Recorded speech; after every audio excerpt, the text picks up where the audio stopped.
السلام عليكم ورحمة الله، عاملين ايه؟ يا رب تكونوا بخير. وحشتوني من اخر فيديو، واتأخرت عليكم بقى المرة دي علشان سبب يا اما نت يا اما الموبايل، مفيش تالت يعني.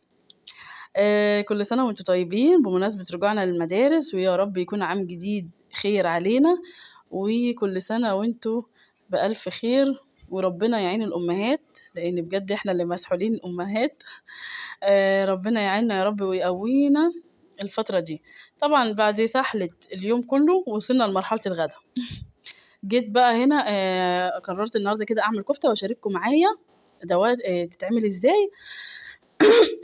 كفتة بقى داوود باشا، بس بطريقة سهلة يعني.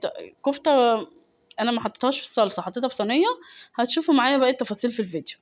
المهم بقى انا عايزاكوا بقى النهارده هسيب لكم مقادير الكفته في صندوق الوصف. على العموم انا حطيت نص لحمه. بشرت البصل وطلعت ميه البصل لوحدها، عصرت البصل سبت الميه لوحدها.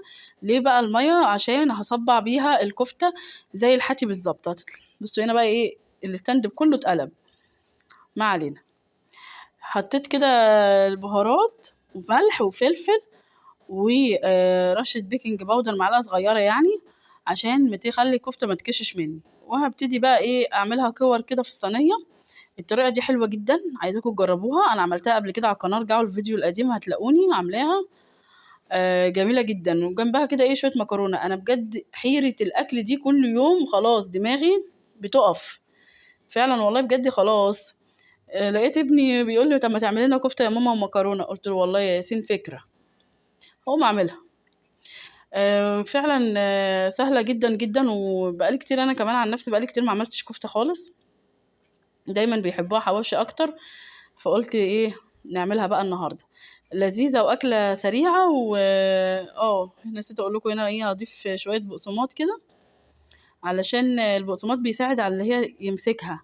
حتى لو هي طالعه من الفريزر زي ما انا مطلعاها كده، بيبقى بتحس ان اللحمه ايه سايبه شويه. فالبقسماط شويه البقسماط دول هيظبطوها معاكي هيخلوها تمسك في بعضها. وغير كده كمان البقسماط بيديها برضو فيها قيمه غذائيه يعني.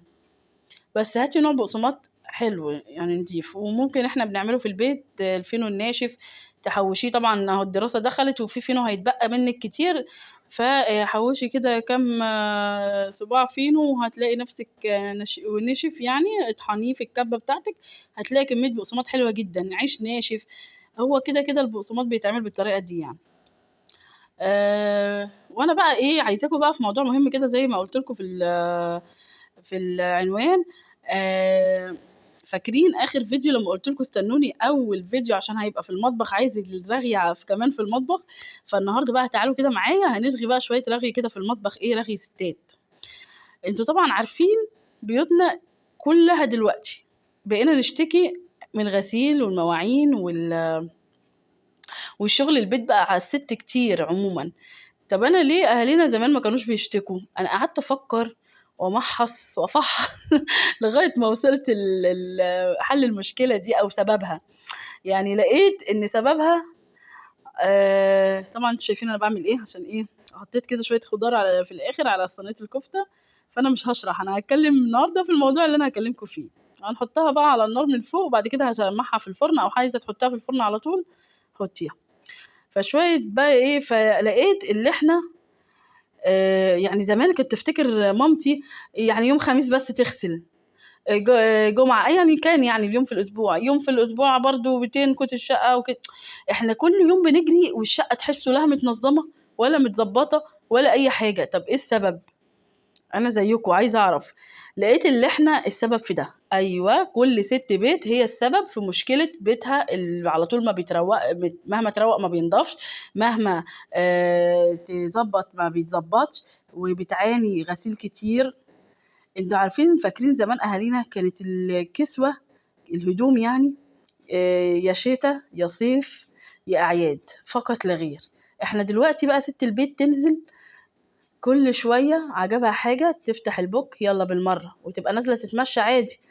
التيشيرت ده عجبني، يبقى زيادة عند الولد، التوك دي مش عارف ايه، وتبتدي وهي ماشية، طول ما هي ماشية بتجيب وتحط في الشقة، تجيب وتحط في الدولاب، تجيب وتحط مش عارفة في ايه، مشتروات اللي طلعت علينا كتير، البلاستيكات والحاجات الكتيرة والمنظمات. هي على قد ما هي لو هتجيبيها فعلا هتنظم لك اوكي، لكن انت بتجيبي وخلاص. اولا اهدار للفلوس بتاعتك، ثانيا كركبة في شقتك ملهاش داعي. انا دايما بجيب الحاجة اللي محتاجاها فقط لا غير. عشان كده دايما ببقى مطبخي رايق. يعني برضو في أزمة برضو هكلمكم عليها، لو مدة الفيديو كانت تسمح كنت اتكلمت فيها، خليها موضوعنا الجاي في الفيديو الجاي. بسبب اصلا دلوقتي البنات بيخشوا اصلا من ساعة ما تخش بيتها هي جايبة 50 فوطة 70 طقم مش عارف ايه. احنا حبينا نقلد المطابخ العالمية بطريقة غلط. يعني عايزين المطبخ الصيني يبقى ادواته عندنا في مطبخنا احنا المصري، المطبخ الكوري مش عارف ايه، السيراميك، رغم ان الادوات دي اصلا هي لايقة على اكلهم ولايقة على طريقة حياتهم. يعني مش لايقة احنا على طريقة حياتنا، اللي هاتي منها بس اللي هيسهل عليكي حياتك انت. يعني طبعا مثلا انت نفسك في طقم حلل هيسهل عليكي بدل الالمونيا، لا هاتيه ماشي مش هيضر. لكن ما تروحيش تجيبي جنبه بقى سيراميك وجرانيت ومش عارف ايه وكل الانواع الموجودة في السوق وتقولي وبهدف برضو. لا الموضوع ده كبير بجد، ده عايز حلقات. في ناس بتجيب سبب الفشخرة، في ناس جابت مثلا جارتي جابت تغير منها تجري تجيب، صاحبتي جابت ده لازم يبقى عندي، حب اقتناء الشيء وخلاص. ما بتفكرش بقى الحاجة دي هتفيدها ولا لا، هتستخدمها اصلا ولا لا. والله يعني ناس كتير نص دولابهم مش هيلبسوه اصلا. انا اصلا يعني انا ما يعني كل فترة انا عن نفسي على طول دنيتي رايقة، كل ما حد يخش عندي إني أنا عايزة أفهم أنت إزاي المطبخ بتاعك رايق كده، إزاي الدنيا بتاعتك متظبطة. لأن ما بكركبش، ما بشتري الحاجة اللي أنا عايزاها بس. يعني حتى لو حاجة نازلة موضة أنا ما أجريش أجيبها، حتى معودة ولادي على كده الحمد لله. يعني مش كل حاجة نشوفها لازم نجيب زيها، مش جارتي جابت أجيب زيها، مش سلفتي جابت أجيب زيها. لا لازم أشوف أنا محتاجة الشيء ده ولا لا. الموضة اللي نازلة بتاعت اللبس هتنفعني أنا، هتناسبني أنا سنا وجسمانيا وحشمة، يعني أسلوبي أنا هيناسبني ولا لا، هيناسب حياتي اللي أنا ماشية بيها ولا لا. فلازم بجد والله ده موضوع كبير. يعني الستات زمان كانت اخرها الظهر تقعد مامتي تقوم تعمل اللقمه، ما كانش فيه بقى تدخلات الاكل الكتيره. احنا اللي تعبين نفسنا بنفسنا، عايزه اقول لكم احنا اللي تعبين نفسنا بنفسنا. فكل ست بيت تركز هي بتجيب ايه، تحاول كمان توفر، لان الحياه بقت غاليه جدا. مش كل حاجه كل ما نهب ده بنشتريه زي ما بيقولوا. ركزي في الحاجة هتفيدك ولا لا، هتنفعك ولا لا. هتعمل كركبة زيادة عندك بلاش منها. الستات البيوت الجمال اللي بيحوشوا علب الحلاوة لما تفضى وبرطمانات يا ستي انت طقم واحد مثلا أبرك من 10. فزي ما بقول لكم يعني طقم فعلا والله أبرك من 10. زمان نرجع بقى زمان أيام زمان، كانت مامتي تصحى الصبح تروق البيت كده على طول، وكانت بيوتنا كلها شبه بعض. كان أكلنا كله الأكل المصري شبه بعضه، يا محشي يا مكرونة يا أيا كان بقى الأكل المصري بتاعنا، الملوخية. كل البيوت كانت متشابهة والله، كانت أحسن بكتير. لما احنا دخلنا كل الثقافات كده دخلت مع بعض وثقافات البلاد المختلفة علينا، بقينا احنا عايزين نقلد وخلاص. يعني هي في حاجات منها نزلت لينا مفيدة. ده صويا صوص حلو قوي للرز، عايزة اقول لكم طريقة الرز دي جميلة جدا، جربوها هتعجبكم جدا. ده كان فيديو تاني بس حطيته مع الفيديو ده. آه، فكانت مامتي مثلا ليه اللبس ما كانش كتير وليه بيتنا ما كانش مليان كركبة، علشان هي كل حاجة في وقتها. يعني كسوة الصيف في كسوة الصيف، كسوة الشتاء في كسوة الشتاء.